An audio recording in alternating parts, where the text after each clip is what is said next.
Hello, what is going on, Rush Nation, and welcome back to Fast Action Friday. It's your boy Lewis, as always, and it's a full complement again. So, Pitsy, what is going on, mate? All good, mate. How are you? Yeah, all good, thank you. Loving life. It is another Friday, which means the weekend is here for some football. That is it, and we get to jump on here for 20 minutes, half hour, and try and give a little bit of help to some people. But Rob, how are you, mate? Good. I was on the questionable list this week. I was struggling with some flu. Managed to make a good recovery for Friday's practice, and here I am, ready to go.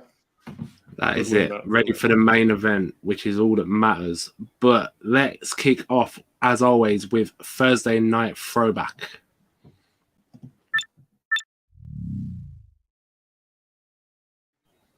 Sweet. So this one was Buffalo at the Patriots. Pretty much how I suppose I expected. I'm guessing everybody else expected this game to go. Bills just overwhelming the Pats, even on the Pats' home soil. We start with quarterback coverage as always. It was really nice. Really nice. I say it wasn't really a night to write home about for either quarterback, but one was slightly more efficient than the other when it counted. Mac Jones, who went 22 of 36, 195 yards, a touchdown, one sack, one fumble, but no interceptions. So that's the third game this season where he's gone under 200 passing yards, which ain't good for the Pats, really, is it? Josh Allen. Shout out to Storm for this one, who will appreciate this. It's 22, 33, 223, 2. That is 22 completions from 33, 223 yards, and 2 touchdowns. Allen also ran 8 times for 20 yards, 2 sacks, 1 fumble. Again, no interceptions. Pretty quiet day for quarterbacks, really. Yeah, I mean, I kind of expected that from Mac Jones after the highs of the week before, for him personally. But straight into the offensive coverage anyway. For the Patriots, similar to Mac Jones, not much to tell. Ramondre Stevenson, obviously another fruitful week in the passing game as the leading receiver on the team again, 6 receptions. The Patriots only ran the ball 14 times in total last night. Marcus Jones he's the return guy, isn't he? He's brilliant as well. Caught Mac's only touchdown pass. He had 51 yards over his 2 receptions. But other than that, not much else to talk about for the Patriots. Moving on to the Bills, and it was James Cook who was heavily involved in the run game this week. 14 carries to Singletary's 13. Singletary did get the touchdown, though. But with James Cook, he adds that receiving element, and he had 6 catches on the night, which took him over the 100 scrimmage yards as well. He's the only man who had more receptions than him for the Bills. Surprise, surprise. Stephon Diggs. 7 for 92 yards and a touchdown. Gabe Davis caught a touchdown, not much else. Isaiah McKenzie had 5 catches, and again, not much else. Yeah, and I think it's worth noting that Singletary's touchdown came from the 1-yard line. Josh Allen did do quite a nice run to get to that 1-yard line before running out of bounds. So I don't think I want to look too much into Singletary scoring that touchdown. James Cook, I think, was the better back on the night. But defensive coverage-wise, I think the Pats did actually really well to keep Josh Allen, subdued to an extent. His run game wasn't as effective as it normally was, as we've seen it, and the passing game, as we've just talked about, wasn't as good. Apart from that really good connection with Diggs and Allen, there was, I believe, a conversation that Josh Allen had earlier on in the week to say to the people on a certain podcast. I'm not going to say it because I don't want to do any name dropping, but him and Diggs have quite a unique connection in that he just gets Diggs to do whatever he wants and he'll find him. And I think that's what makes it quite a unique partnership, is that, and quite one difficult to defend against, which is why Diggs did so well. But Pats, 2 sacks, 1 forced fumble and recovered it as well. Points wise, they conceded a lot and they're not a lot many point worthy plays, but on the whole, it could have been a lot worse for him. The Bills, they got a sack and a forced fumble as well. Ramondre Stevenson suffered that quite early on in the game. And I'm actually surprised because I thought he fumbled earlier on in the game as well. But that's clearly not appeared in the stats. limiting the Pats to 10 points again, quite impressive. But it got Matt a little riled up, didn't it? We've seen some videos of him saying potentially Matt Patricia about how the running game sucks, but it turns out that the pass game sucks just as bad. Yeah, I'm pretty sure he said, "Can we please pass the ball a little bit more, Matt, because the running game isn't working tonight." That's the PG. That's the PG version, anyway. Yeah, that's the word. That. Should we crack on with the injury report, lads? So yeah, a quick recap of the Thursday night injuries, and it was Jacoby Myers banged up again this week. So he went into the game questionable after suffering an injury last week on Thanksgiving, and he's coming out of the game the same. So it was a big hit in the end zone in the fourth quarter. Went into the blue tent, then into the locker room. It was late on, so he didn't come back anyway. But it was actually that bad. Damar Hamlin was ejected for it. I've not seen any update as yet on Jacoby Myers, but it was a nasty hit, wasn't it? Straight in the head. Was that the one in the end zone? Yeah. Understandable. But quarterback injuries to look out for this week. Justin Fields, he logged a full practice on Thursday, so it's a great sign he will be back to torch the Packers in that divisional matchup this week. Derek Carr sustained a back injury in week 12 after a big hit in the first quarter against the Seahawks. He left the game temporarily before coming back and playing all right, actually. Initially, I thought he just had the wind knocked out of him before flagging up as a back issue afterwards. He's logged full practices, though, all week, so he should be good to go. And the other one, Matt Stafford, is likely out for week 13, so another start for Bryce Perkins. The Rams are a mess, and you likely wouldn't be starting Stafford, I don't think, anyway. Yeah, that Rams offense without Stafford and Cup, you don't want to touch it, really, do you? Not great. Right, running backs then. Najee Harris, he came away from Monday night with an oblique injury. He has not practiced all week. This is looking like he'll also miss the game this week as well. It's tough to say. Jalen Warren, he came in on Monday and was the next man up, but Snell also got some of that workload too, so just be interesting to see which way they go this weekend.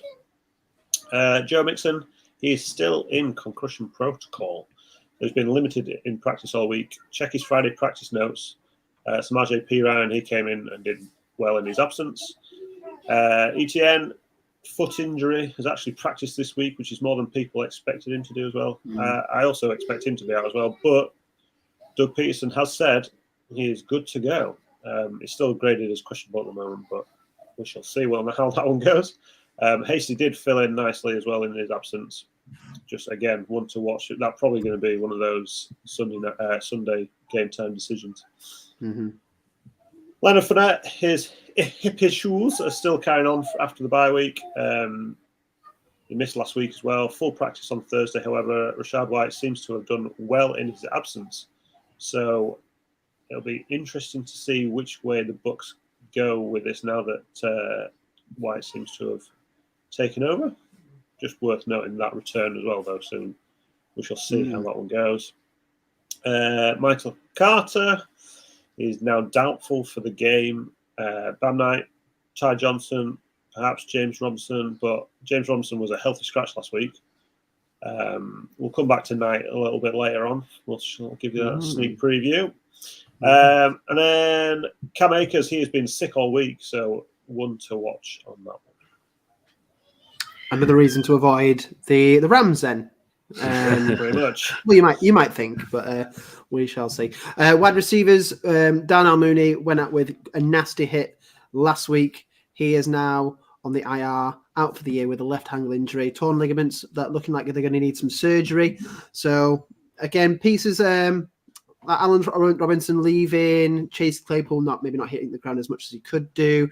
Questions about Fields as well. You know, it's looking like the defense are going to have a lot to do for Chicago for at least maybe next week. Jamar Chase is practicing once again. He has been limited this week with his hip injury that's kept him out since week 7, which is great news.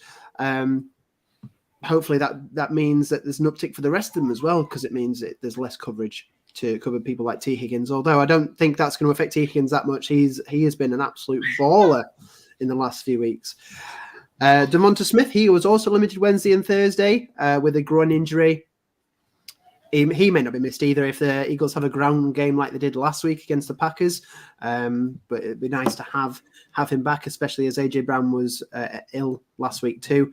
Allen Robinson, like we've covered about other wide receivers, he is now on IR as well as Kupp. So the bare bones, Ben Skowronek and Tutu Atwell and Van Jefferson could be the guys if you're really, really stuck. But there's injuries all over that team, so I'm avoiding them too. And then Michael Gallup has not practiced this week, Wednesday and Thursday, with an illness. However, he's expected to play Sunday after not practicing at all. So I'm a little bit skeptical about how much he is going to be involved this week. It's a strange one with Gallup anyway, because he hasn't exactly set the world alight since returning from injury, has he? So, yeah, like you say, a bit skeptical about it myself. But moving on to tight ends anyway, David Njoku is back on the injury report with a knee injury. He missed practice Wednesday and Thursday, and he has now been ruled out for the weekend. So David Njoku does not get the return of Deshaun Watson this week. Daniel Bellinger, he had that poked in the eye, wasn't he? Pretty much. Yeah. And he's been out for a couple of weeks, but he could return this week. He's been limited in practice for the Giants this week. And a bit of good news to end this anyway. Logan Thomas is now healthy. So keep your eye out for Bellinger. Fantastic. I have actually just been given an update from Sleeper. Breaking news. Najee Harris, he says he'll play. So again, we'll see. Skeptical. Yeah, it might be reduced work though, won't it? So. Yeah, definitely. Right, let's move on to weak points.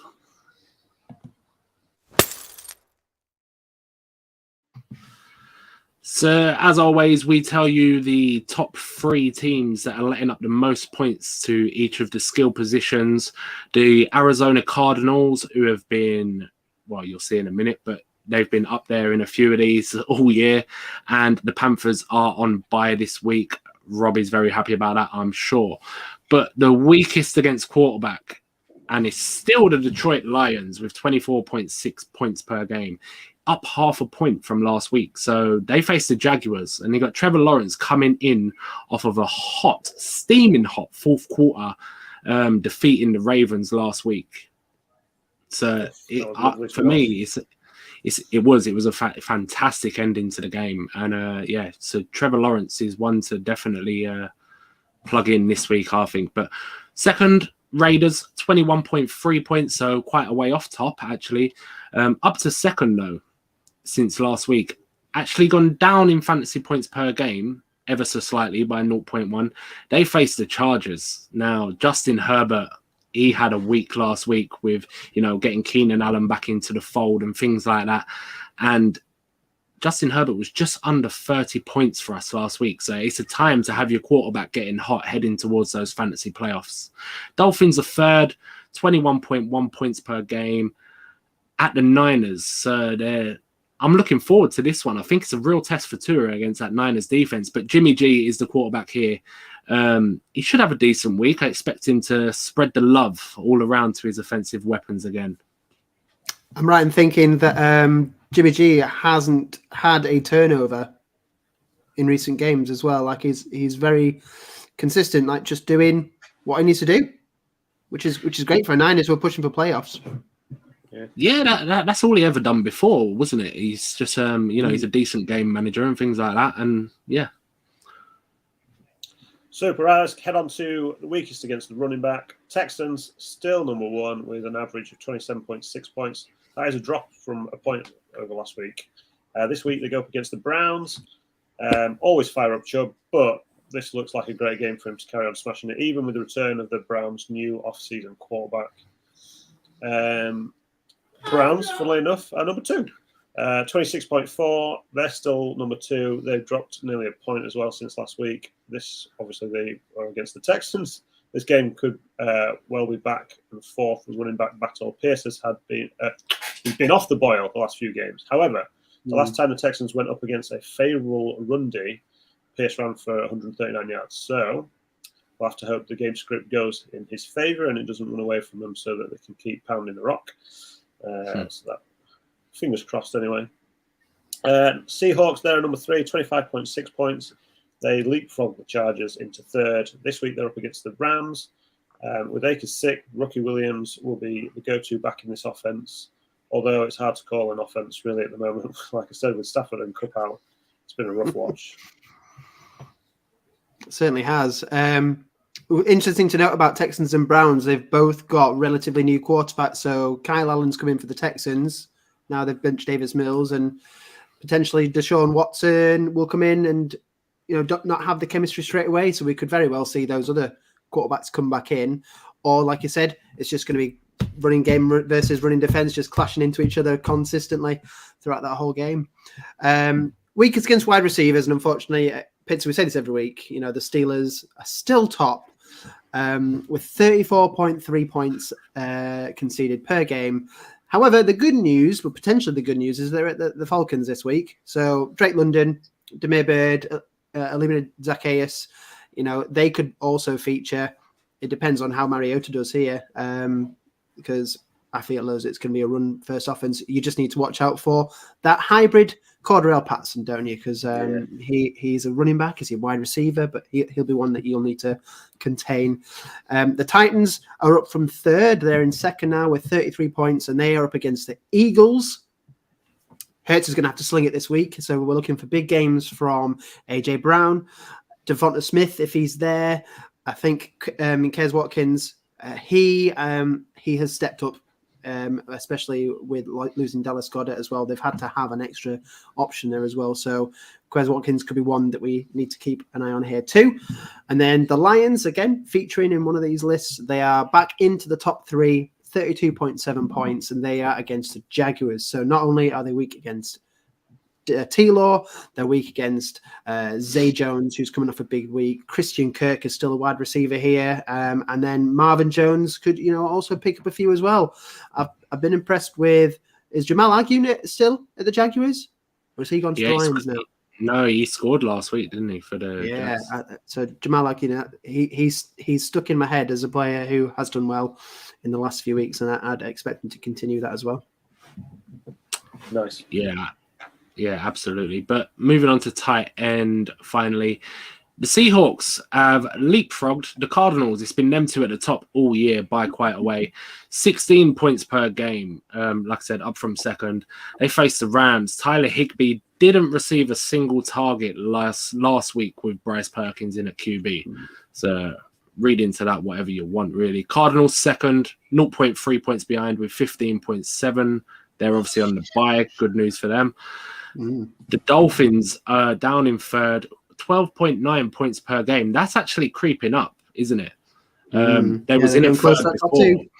They are getting closer. They're at the Niners now. One of Jimmy G's weapons, obviously I spoke about Jimmy G spreading the love, is George Kittle. So he should have a nice week after a down week against New Orleans, which is no surprise as they are lights out against tight ends. The people's tight end, George Kittle, sorry. Yeah. Brilliant. Right, but team. yeah. Oh, sorry, Gu. Yeah, I was going to say. No, carry on. Flex of the week, guys. Flex of the week.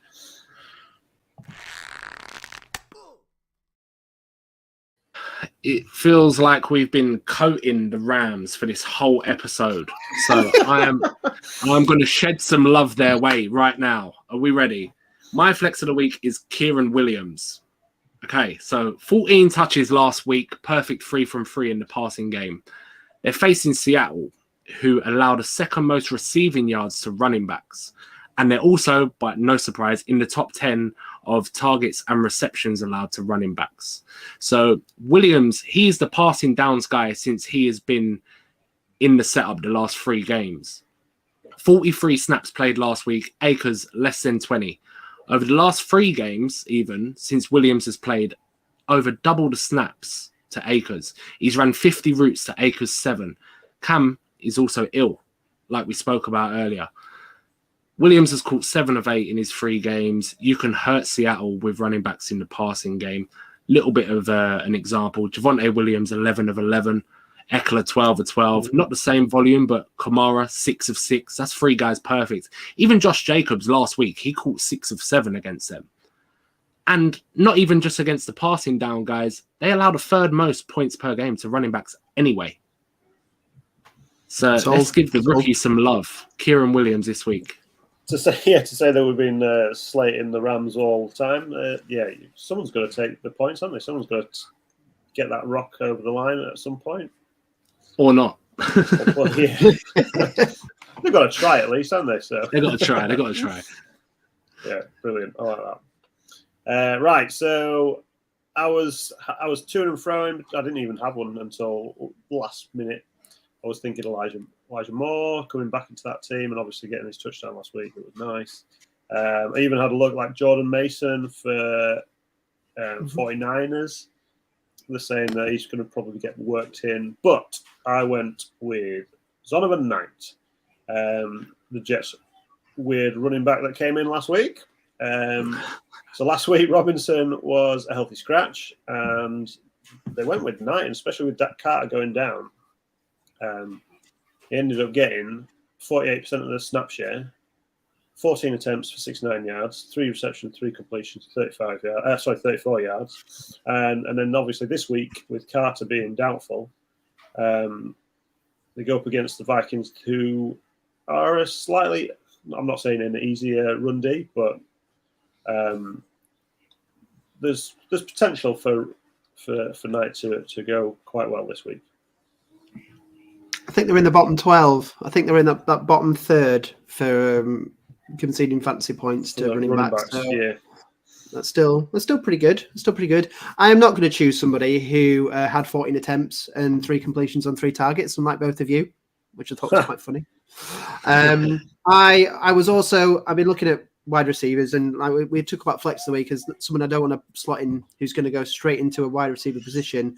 So I had a look at Zacchaeus for the Falcons, but it's not a passing offense at the moment. So I moved away from Zacchaeus, and I've looked instead at Khalif Raymond for the Lions.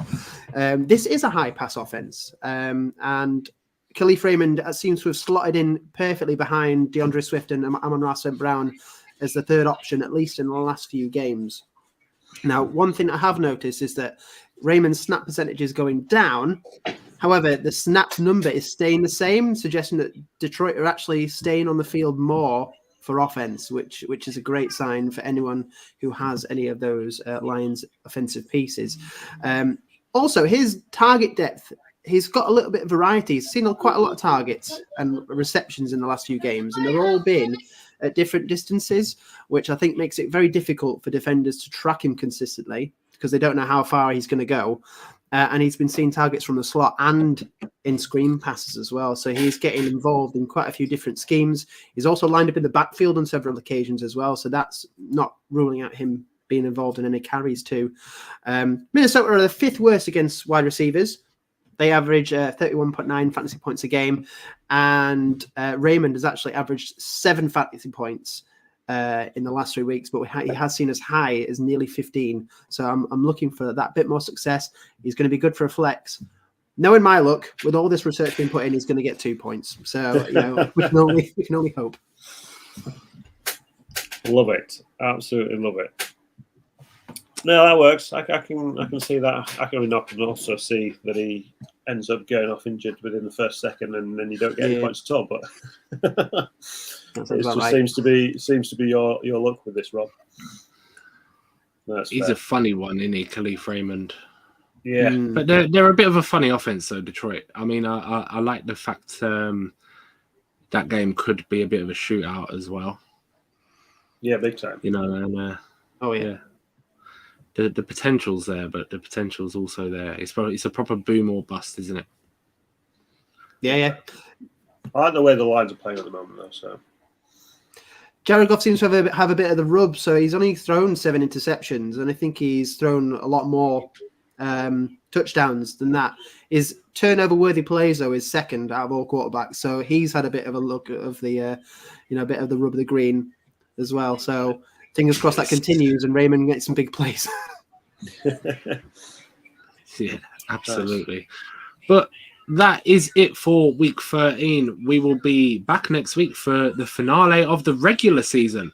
Ooh, yeah, 2 games to go this weekend and the next weekend. It's a little bit. That is it. We are so close to the playoffs, and this will be available wherever you get your podcasts, as always. Until then, keep rushing.